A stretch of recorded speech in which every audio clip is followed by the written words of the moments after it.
Labadiena, mėly mano Facebook'o draugai ir sekėjai, kitų platformų sekėjai. Grįžtu su bukinistinė tematika paskutinį kartą video režimu. Ačiū visiems, kurie užsisakėte mano knygą Nenuteisto arba kažkada galbūt bus nuteisto ginekologo užrašai.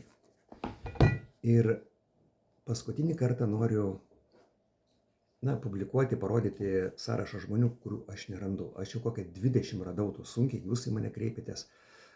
Tie, kurie buvo sąraše, būkit geri, atkreipkite dėmesį, ar jūsų ten nėra, ar jūsų vaiko, jūsų vyro, kurio vardu darytas pavedimas. Aš kaip supratau, parašyti pavedimą telefoną, labai sunki misija, gal kas 5, kas 10 parašote. Ir be abejo problema yra ta, kad jūs, Facebook'e pasirašote visiškai nesuprantamą vardų pavardę.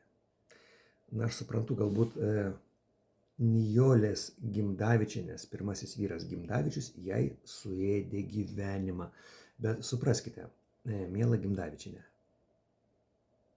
pirmo vyro biologinė paskirtis, kaip ir pirmos žmonos biologinė paskirtis, yra suėsti gyvenimą. Tai yra normalu. Antras, trečias jau kažką gali pradėti galvoti apie jausmus ir meilę.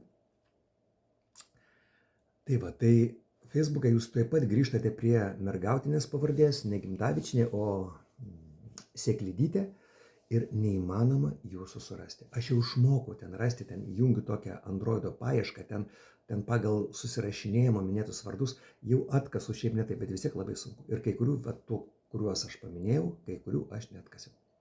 Tai mėlėjai, būkite geri, atkreipkite dėmesį, rašykite tiksliai savo duomenis, labai gerai, kad būtų, kad parašytumėte pavedime savo telefono numerį bent jau.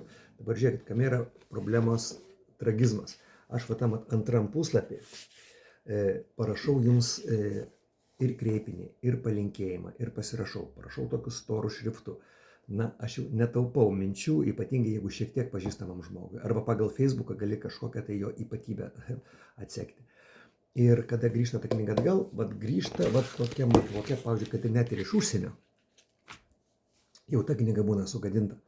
Ir nėra kaip tada jos ten pritaikyti. Plėšyti aš dar nepradėjau. Pas mane tokia krūva knygų jau stovi, kur man jos grįžę atgal. Vėl eisiu 2 pasimti dabar neužilgai paštomatą Aleksuoti arčiausiai namų. Taigi labai prašau jūsų, būkit geri. Atsišaukit tie, kurie esat sąraše, ir tie, kurie dar užsakysite. Dabar aš pasimsiu labai daug su tokia intencija į Kalėdas, naujus metus. Būkit geri, rašykite tiksliai viską taip, kaip yra. Iki.